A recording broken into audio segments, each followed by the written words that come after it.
La salle du spectacle du Palais du Peuple était le cadre choisi pour réunir les délégations des entreprises congolaises pour commémorer la Journée internationale du travail prévue chaque le 1er mai. Pour cette année 2024, le thème choisi est comme suit: paix, et sécurité, gage de la promotion de l'emploi. Les agents et fonctionnaires de l'État étaient vivement représentés, accompagnés de leur président intersyndical. D'entrée de jeu, le président national des syndicats et de la Confédération démocratique des travailleurs, CDT en sigle, Guy Coucou, a utilisé le mot clair pour exprimer son ras-le-bol sur les conditions difficiles auxquelles les agents et fonctionnaires de l'État sont confrontés.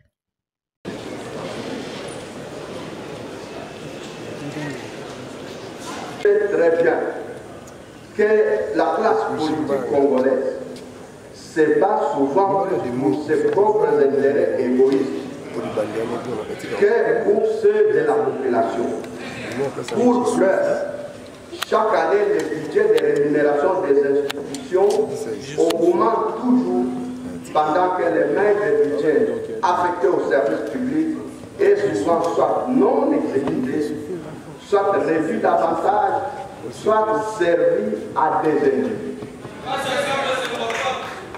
C'est le cas pour le budget de l'éducation nationale, des infrastructures hospitalières, des routes, des ponts qui sont presque délestés, et le pays se trouve ainsi enclavé tout entier, au point que même les provinces voisines ou les villes voisines sont enclavées.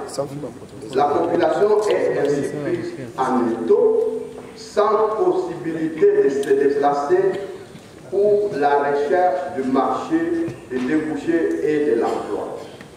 C'est pour cette raison que l'intersyndicale nationale du Congo pense que les cycles électoraux politiques ne profitent pas à la population, mais plutôt aux seuls politiciens qui ne pensent qu'à se positionner pour leurs intérêts égoïstes.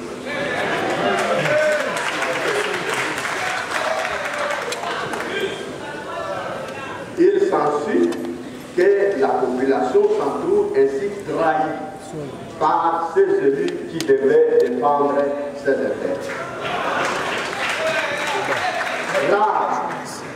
Rares sont les fois où on a entendu des débats au Parlement sur des questions vitales de la population comme l'électricité, l'eau, la pollution de notre environnement, le pillage de nos ressources, l'augmentation des salaires des agents et fonctionnaires de l'État et des policiers ou des militaires, la construction des routes de nécessaires agricoles à l'intérieur du pays. Comment peut-on attendre l'arrivée des investisseurs sans préparer les infrastructures de base comme les routes? Les industries et les usines tournent avec l'électricité. Qui viendra dans un pays ou dans une province investir là où il n'y a pas d'électricité? Comment est-ce que les usines vont tourner?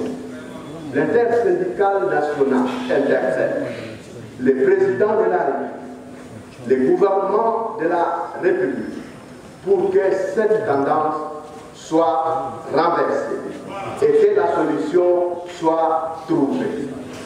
Le fait de recruter ou de nommer des mandataires publics à la tête des entreprises sans un programme préalable est parmi les causes de la mauvaise gestion dans les entreprises publiques.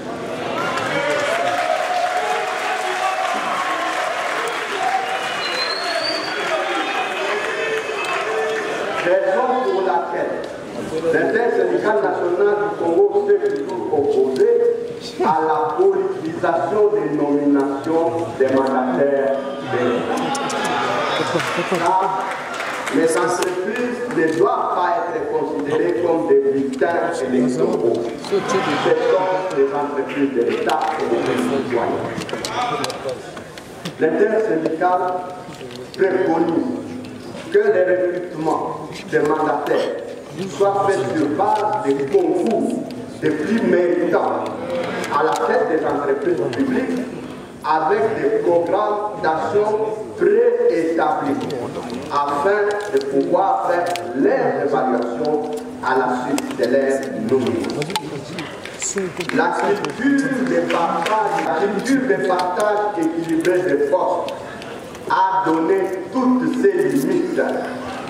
Pourquoi persister à l'entretenir alors que la jeunesse attend toujours sans espoir les emplois qui n'arrivent toujours pas sur les marchés? Prenons la parole, la ministre de l'Emploi, Travail et Prévoyance sociale, Claudine Ndoussi, a acclamé le message fort du travailleur. La déléguée intersyndicale de la Société nationale d'assurance, Christelle Lumbu, a délié sa langue. Et elle a été d'une grande importance par rapport à tout ce que nous sommes en train de vivre dans le monde de l'emploi. Je dirais ceci, pour nous, pour moi, c'est moi ma contribution à celle-ci. Pour promouvoir l'emploi, il faudrait d'abord commencer par encourager cette main-d'œuvre qui travaille pour la promotion de cette emploi. L'encourager comment? Par un salaire décent en appliquant le taux de SMIC que jusque-là, certaines entreprises n'arrivent pas à appliquer. Les agents sont victimes de la haute escroquerie, s'il faut le dire comme ça. Nous sommes dans une entreprise commerciale, nous vendons au compte du jour, mais on n'est pas payé. Imagine que vous êtes payé autour de 85, pour l'équivalent c'est $10 et 8500 francs. Allez-y comprendre. Du coup, le salaire qu'on paye les agents n'arrive pas à nouer les débuts du mois. Et puis en plus de cela, moi je dis carrément, ces salaires-là n'arrivent pas à faire face au pouvoir d'achat. C'est très très compliqué. Et moi je pense, en ce qui concerne les travailleurs, s'il faudrait leur motiver, c'est en trouvant d'abord la solution de réajuster le taux de salaire, leur payer un salaire décent qui permet à un agent, à un employé de bien vivre. Et je pense que autour de ça, l'employé va donner le meilleur de lui. Et si cela n'est pas encore fait, je ne pense pas que nous parlerons de la promotion de l'emploi. Il faudrait d'abord encourager cette main-d'œuvre. Je dirais ceci, l'ouvrier mérite son salaire. Battons-nous, lèvons-nous pour barricader la route aux antivalaires, ceux-là qui nous en veulent le mal. Lèvons-nous pour barricader la route. Parce que le chef de l'État lui-même, dans son audition la dernière fois, le chef de l'État, il est en train de promouvoir ce qu'on appelle son peuple. C'est-à-dire, il est en train de chercher à vouloir que l'homme soit au centre de son intérêt. C'est-à-dire que l'homme puisse bénéficier de tout ce dont il a droit. Et aujourd'hui, si on n'arrive pas à nous donner tout ce dont nous avons droit, nous les employeurs, nous les délégués syndicaux, nous allons nous battre jusqu'à ce que nos droits soient rétablis, comme le chef de l'État le souhaite. Merci.